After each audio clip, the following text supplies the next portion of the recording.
You have something huge coming up, which is a documentary about P. Diddy, Puff Daddy, P. Diddy. Yeah. Did he do it, right? I know he did it. You've been heavy on social media talking about it. He did it. And I'm the only one who's been vocal about this long before. Puff was like, like first he was amping him to get stopped. Then he was like, yo, so when we gonna get the chance to, to kick it, like we could just hang out, nigga. We gotta kick it. This is Puff. Okay. You're telling me we gotta kick it and shit. And he's like, yo, why don't we like go shopping or some shit? I mean, like I pay for you. Goddamn. My outfit look like You know it look like this. Watch change color when I lift my wrist. Listen, Motel 6, keep on them lights. Take it on a date, her that night. She got a boyfriend, like bye, nigga. I'm like, cool, I'm trying to be the same. Artists, they're getting ass because that's their ritual. That's their rite of passage to get to the next level. They raped this. They raped this. Videotape it. Then when he in the meeting, they give him a shitty contract. They play the video of him getting by like 3. Everybody in the music industry that. A single comment from 50 Cent has detonated a new crisis in hip-hop, pulling Diddy and Chris Brown into the same sentence and the same storm. What began as quiet online murmurs escalated into a cultural rupture when 50 broke his silence, reigniting long-simmering allegations and reframing them as a question of power rather than rumor. Known for calculated bluntness, 50 doesn't speculate. He provokes, forcing the industry to confront what it prefers to bury. As leaked audio, cryptic posts, and resurfaced interviews collide, the moment feels less like gossip and more like exposure. When silence protects power, who truly benefits from finally speaking? We get into the office, so we do the performance. Like, we nervous, but we just do the shit. Boom, all right. He said, yeah, I like this cook. I don't like this light-skinned nigga up there. This little nigga up there. Fuck nah. I said, that's just melted in that goddamn office at 12. I said, look, I mean, you fucked up. And you're 12 years old. Yeah. But so, look, I gotta ask. Yeah. Your partner was dark skinned? I mean,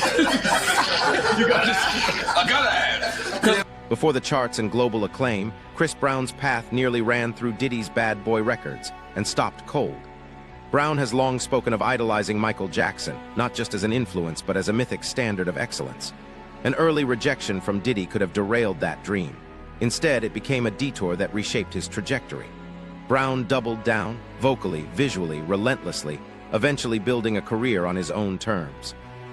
The irony is striking. He mentioned Diddy publicly on the very day Breezy was released, a quiet reminder of how far he'd come without that cossing. Is rejection a failure or the first act of independence? P. Diddy and Meek Mill and all these guys. So what is that all about? It's deep, bro. Diddy might be out of here, huh? I think Diddy's out of here. Meaning like jail? Jail would be crazy, but I think like career-wise. Canceled, officially, done? Yeah, I think it's over. I think there's a difference between being canceled and being a criminal. Yeah, it's a big difference, right? Because I don't know if R. Kelly got canceled. They keep canceling me for raping.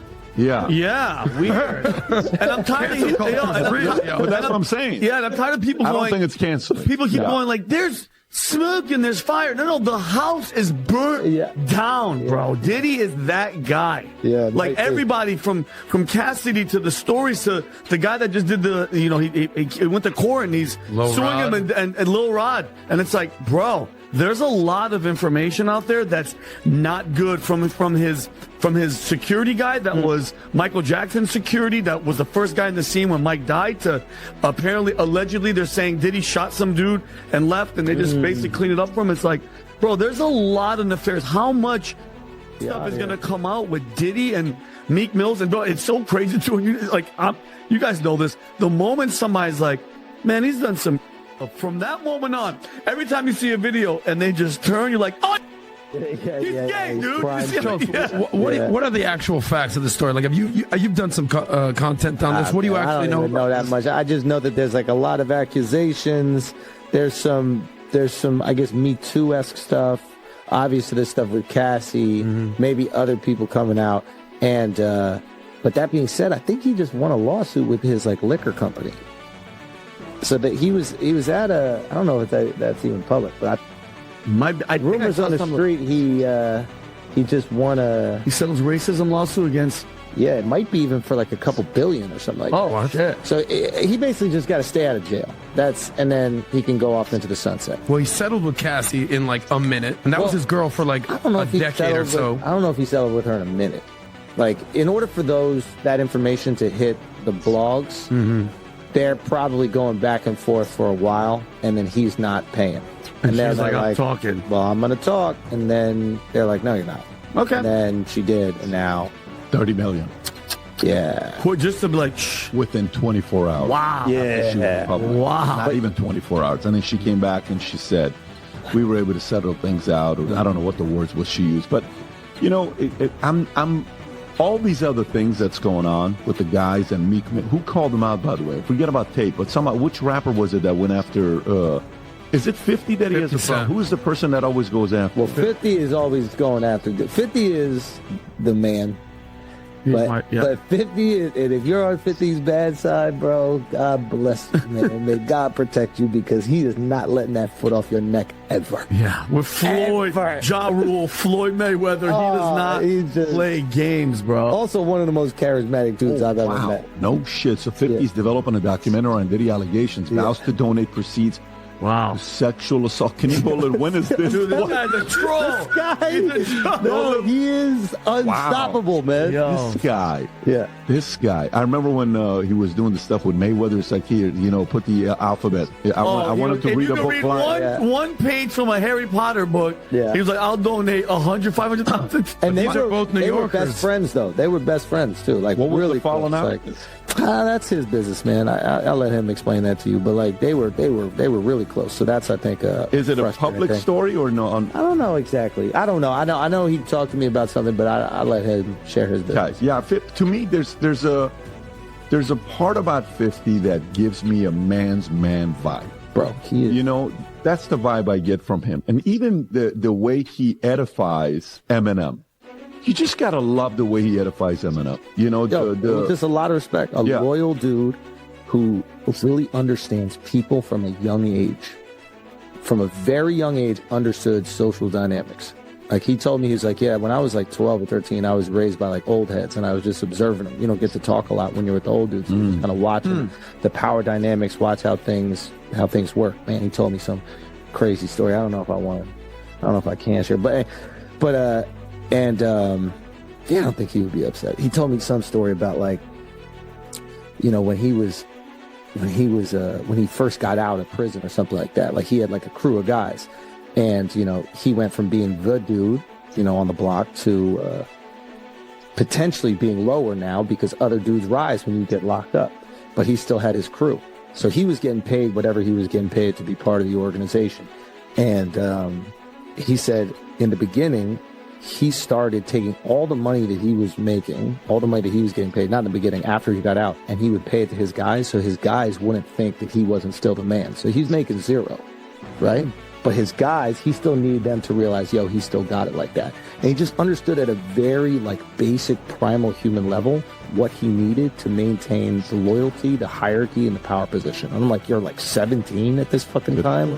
How the fuck do you understand that? So it's no surprise to me when I see him thriving in these different industries, but also like not at all sacrificing who he is. Like, he's still a wild dude on the internet and in Hollywood producing films. Like, he can really kind of say whatever he wants. It's quite impressive. I told him the first time I saw him, I was like, bro, what do you have on all these dudes in Hollywood? Yeah. And he's like, man, I don't even know what you're talking about.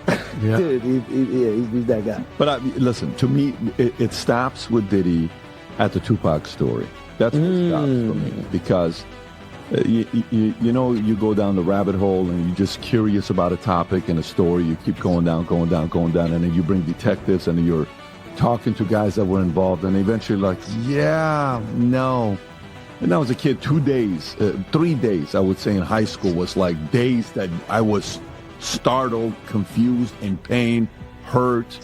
Magic getting AIDS when he came out and did the HIV positive interview. Yeah. You know, it was Michael retiring and he's stepping away from the game, and it was Tupac getting killed. Yeah. Those 3 days were the days where it's like, you know, as a kid, you follow those stories. And I think, I don't know, a lot of people have Diddy's influence behind Tupac and Biggie, but I'm convinced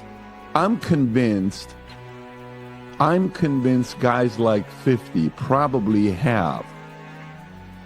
I'm convinced the people that have the actual facts and influence on who was behind it, but for whatever reason, they're not coming up. That's the thing I always said. I was like, listen, if 50 don't like you, there's a reason. That's what, if 50 is out here not liking you, there is a... He's not just waking up going, to hell with this guy. Yeah. Like... Well, you saw that...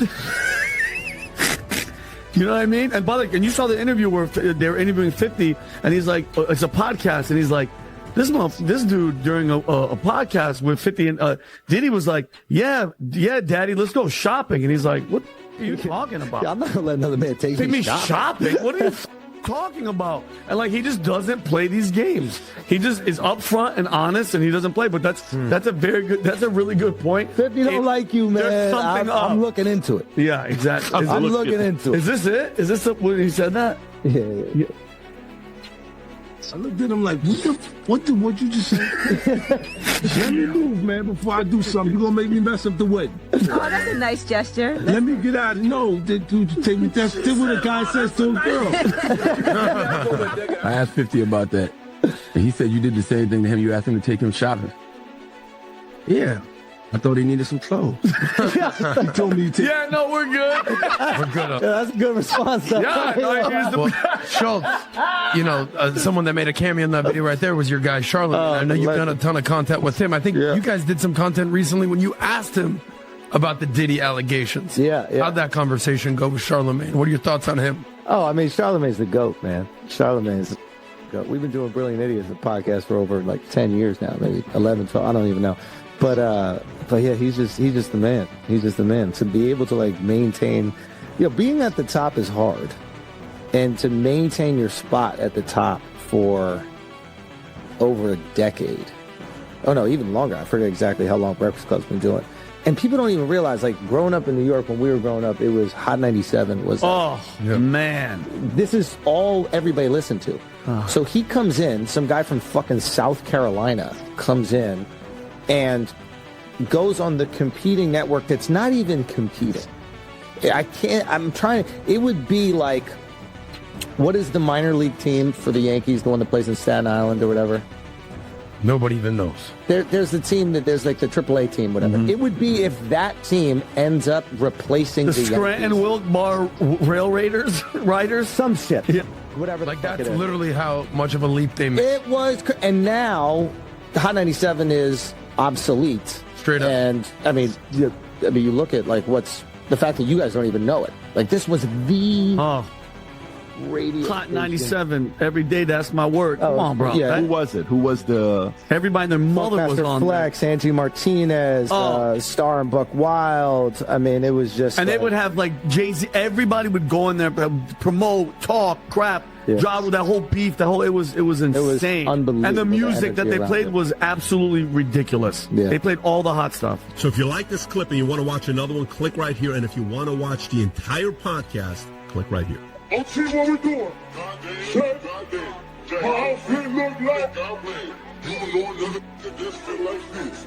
Watch change color when I lift my wrist. Listen, Motel 6, keep on them lights. Take a bitch on the break, fuck her at night. She got a boyfriend, like bye, nigga, bye. I'm like, cool, I'm trying to be the side. What once lived in backroom whispers now echoes through mainstream media. Allegations surrounding Diddy and an alleged secret inner circle have hovered on the edge of credibility for years, fueled by anonymous sources and half-told stories. Now those whispers carry weight as podcasters, former associates, and public figures draw unsettling comparisons to other notorious power networks. No claims have been proven, yet the patterns being discussed, control, silence, excess, feel disturbingly familiar. As curiosity begins to outpace evidence, the line between investigation and speculation grows thin. When rumors go public, does truth emerge, or does it fracture further? Man. Yo, we still here. We still doing it. Let's keep it going, brother. Happy to be here. Hey, I had to bring you back, man. The people love you, man. So, it's only right to bring you back. But I want to get right into it, right? Why do you think Diddy haven't been indicted yet? Listen here, bro. It's a term in the legal field that you could indict a ham sandwich. but the Southern District of New York has a 98.2 conviction rate. All right, for those who don't know, if you got 100 people, only 1.28 or something like that, 1.8, only 1.8 has won against them. So now, what they do, they already got the witnesses, they already got the people, because let me just say something. With the trafficking thing, it only takes one witness to convince the jury. One witness. And we know who that witness is going to be. Cassie. She filed a civil suit against him. So it only takes one, in this trafficking charge, it only takes one witness. Now we got other people like Jonathan Odie, who was one of the workers, that he gave a testimony, or well, he gave some information to some agents that he was working, doing acts with Cassie, cross states, going back and forth, this, that, and the third.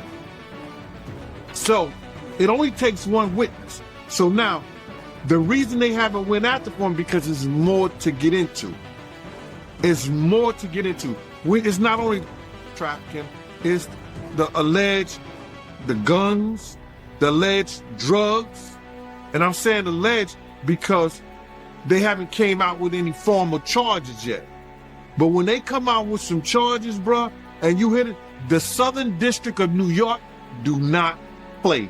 And people don't play with them. So I don't understand why this stuff ever even got to this point, but it is what it is. It is what it is, bro.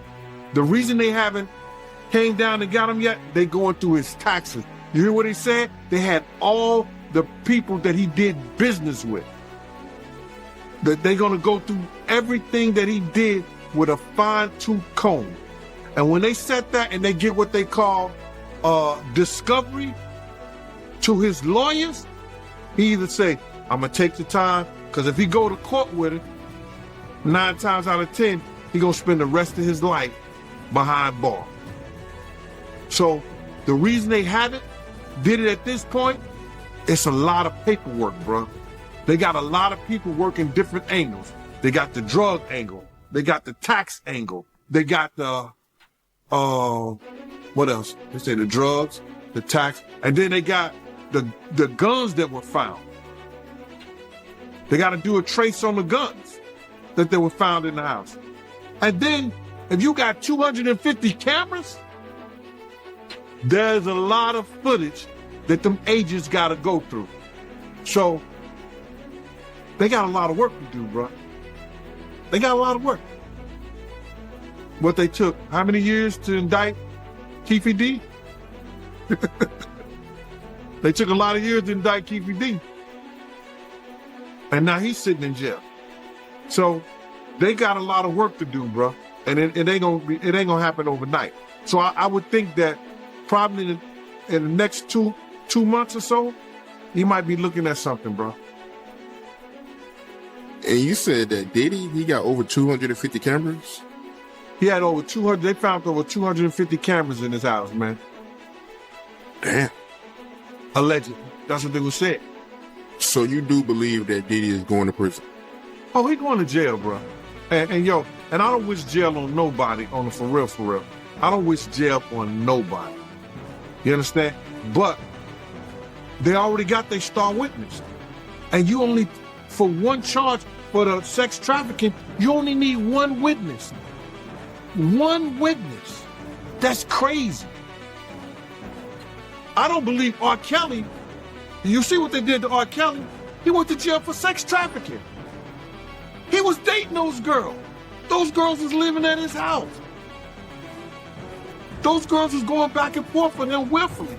How the hell did he get trafficked?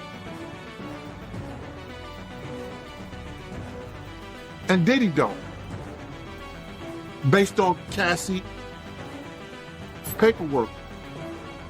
Against Diddy's unraveling narrative, Chris Brown's early rejection now feels symbolic.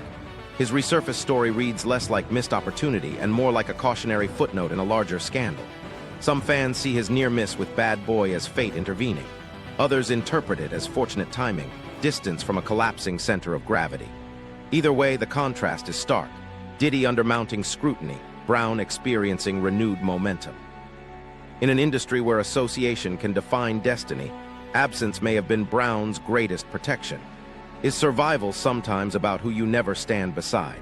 Hey, this is a boxer. His name Twan. He was married to Tanisha Arnold.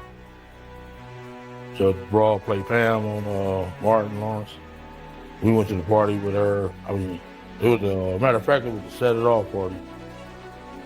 Jada Pinkett, Vivica Fox, all of them were there. You know what I'm saying? It was just seemed like Puff and Tupac was like a couple, seemed like to me. It was just a lot of weird shit going on, you know what I'm saying? The vibes ain't there. I guess that's what Tupac was talking about, the Illuminati and shit. It's like Vivica Fox was with this big gay man. He was 6'9". They called his name 6'9". He had the red hair with big old booty and shit. No, he was gay, and I'm like, what the fuck is going on here? It's just a lot of weird shit, dude. You know what I'm saying? It ain't right. You know what I'm saying? I guess that's what Tupac, I guess he wanted to get up out of the Illuminati or something. But I seen her there. Matter of fact, MC Lyte pulled off with Tanisha Arnold. You know what I'm saying? In her brand new 560. Black one. Yeah, that shit weird, dude. Yeah, that's some weird ass shit going on, you know? Yeah. And what was Tupac doing at the party, yo? Him and Puff was there together. They was there, you know what I'm saying? That's why I don't know how they fucking fell out or nothing like that. They was road dog. You know what I'm saying? They even got pictures of him. He got on that blue sweater, the turtleneck, him and him hugged up like this with the black hat. Have you ever seen that picture? Nah, I don't recall, but I'm pretty sure I came across it. Yeah. That picture there, it was at that party that day. Yeah, it's just like a bunch of weird shit. That whole fucking, yeah, that shit weird, dude. Yeah, bunch of, it ain't right. You know what I'm saying? I'm not no gay basher or nothing. I mean, none of that shit. That shit ain't right. You know what I'm saying? That whole party was weird out. Yeah, it was Jada Pinkett. Well, You saying the whole party was weird. What did you see at the party that made it weird? I mean, I'm confused. I guess it was the Illuminati. It's just weird. I know I wouldn't want to be part of no shit like that. You know what I'm saying?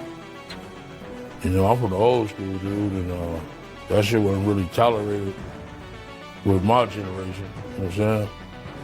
Yeah, hate crime, yes, but it's more tolerated these days and nothing like that. It's more, you know what I'm saying, more open now, you know what I'm saying? But back then it was kind of fishy, you know what I'm saying? Still kind of fishy, you know, but it's more, you know, out there now.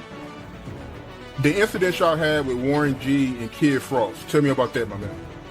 Okay, Kid Frost had gave a party at the House of Blues. One of our big homeboys wanted to go with us, you know what I'm saying? So he went with us and he said, ooh, you niggas have fun. In both Miami and Los Angeles, we're not sure about the charges yet. Right. But it's looking bad. It's looking bad. Now murder, you went in on him. Was it part 3 of the 2023 wrap-up? Yeah, it was part 2 of the wrap-up. Oh, my bad, part 2? It was part two of the wrap-up this year, man. Okay. It was part 2. What do you guys think about what's going on? You want my honest opinion? Yeah. I think, like, people like, cause we entertainers, we rappers, musicians, actors, we in a position where we're lucky, we're blessed. You know, if you believe in higher power, if you don't, whatever, you blessed. Definitely right? do. Right? God So is you're good. blessed. So I think, like, outside looking in, you look at P. Diddy, you like, yo, this dude is a billionaire. And then it's like, all right, cool, when you catch a case and you got all this shit going on, people look at you like, yo, you stupid. What the fuck you was doing that for? Wrong or right. If you didn't do it or if you didn't do it, that's what people is gonna do, because they look at you like, yo, you in a position, because there's people in the hood that wish they was in a position like you to be an entrepreneur. The same thing as Kanye, like, with the Kanye West niggas ain't been the same since he did all that shit. But he might look at it like, fuck it, I'm Kanye, I could do what I want to do. But at the same time, there's people that look up to you that want to go to the store and purchase your sneakers and want to fuck with you and look up to these dudes. So it's like, you know, that's like a nigga in the hood that catch a stupid case. Niggas like, yo, that nigga was stupid. That nigga was on the block. It was Thursday. Tuesday and Thursday, you know, Taz out. It's the same type of shit. So if you got a certain amount of money, and people, because there's more people that don't got it that do got it. We agree, right? Yeah. Of course. Right? Definitely. So people in the hood that don't got it is like, yo, Diddy is stupid.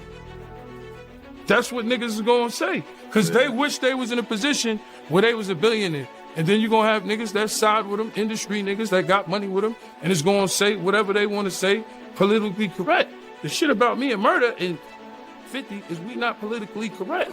I never had industry friends. Yeah. So for me, it's weird to even be friends with rappers. So I don't care. I never got no money with P. Diddy. You gotta understand, me meeting P. Diddy, 50, that's the meeting that 50 said, yo, we gonna meet P. Diddy just because of the Biggie shit, but I'm not. And he sat down and was scared of Preem and them. So you gotta understand, people don't understand the history of 50 and Diddy and what really happened in hip hop, how hated niggas, and we always been hated. You understand? But I came in the game with this nigga, that's why niggas said, yo, you loyal. Nah, nigga, there need to be loyal niggas in the world. If you came in the game with a nigga, you put your lights on, that's the nigga you gonna. So I never been to, like I said, a P. Diddy party, a nigga Jay-Z brunch. I never been to that. I know I'm never gonna be. And it's cool. You gotta accept some things in life. You understand?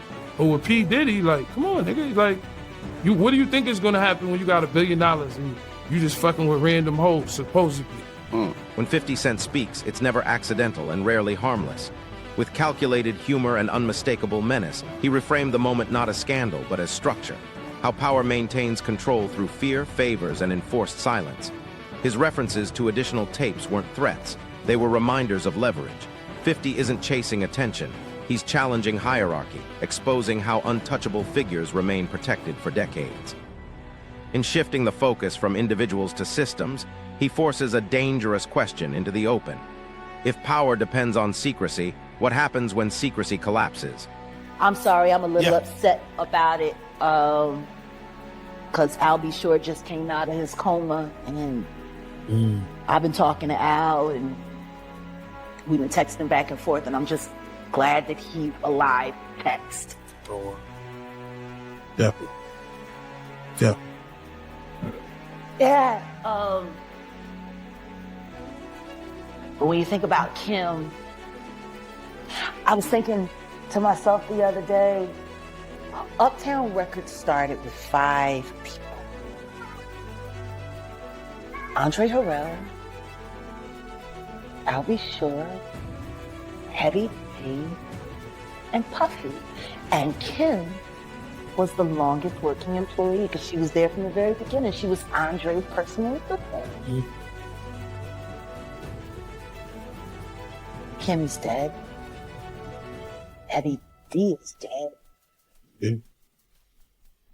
Andre Harrell is dead. The only 2 left are Puffy and Al almost died. Isn't that interesting? That is interesting. Heavy D was found dead, face down in the heart attack. Andre Harrell, heart attack. Kim died from pneumonia, but there's the first coroner's report that said that she died. It was ruled a homicide, and they found toxins in her body to prove that she had been poisoned. You know, they have poisons that create heart attack and pneumonia-like symptoms. And then right after that, Al had a meeting, and I was going to meet up with him because we were in Vegas, and then the next thing you know, you want to know what they all had in common, though? The survivors and the late of Uptown Records, they were all writing tell-all books. Andre was writing a book right before he died.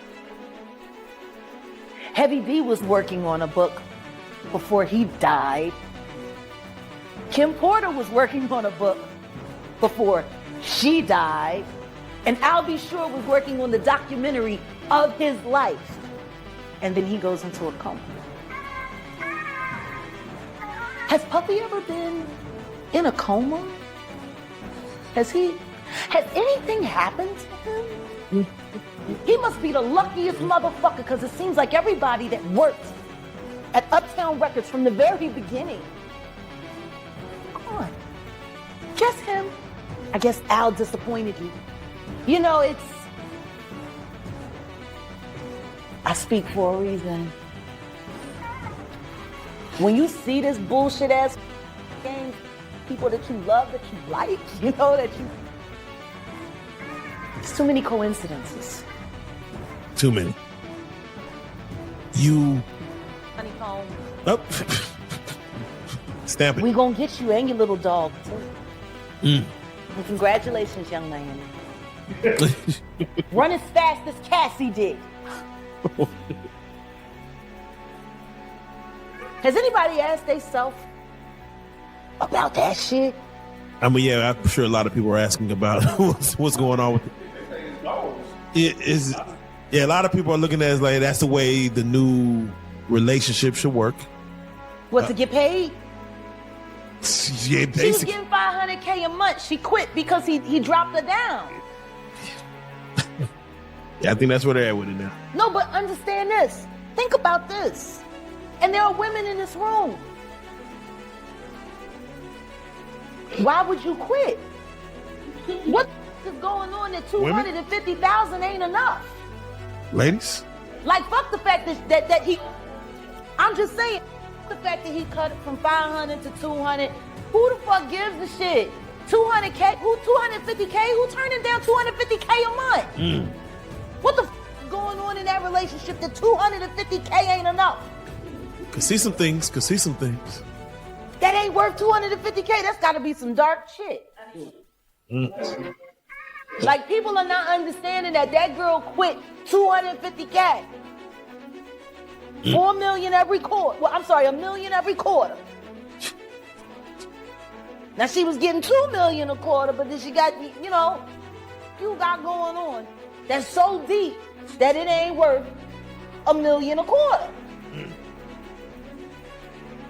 They told a story about Cassie one time, and she was saying someone had asked her why she cut her hair, and she was like, Diddy said he just liked it that way. And they said when she answered the question, it was like she was in a trance. Like, she was just like, I just don't know. Diddy just said he would like my hair this way. They was like so in awe, like how she didn't even have a thought about it. It was just what he wanted. That's how he operates. He has people followed. He has people watch. He does all kinds of he's a fucking... This isn't just controversy. It's a referendum on legacy. Diddy's empire, once synonymous with dominance and vision, now faces unprecedented scrutiny. Chris Brown's narrative appears cleaner by contrast, shaped by distance rather than alignment. And 50 Cent emerges as a disruptor, part provocateur, part truth-teller, willing to fracture illusions others work to preserve. As more voices surface and more stories align, the question is whether the industry will change. It's whether it can survive its own reflection. Is this the fall of an icon, or the moment the mask finally slips?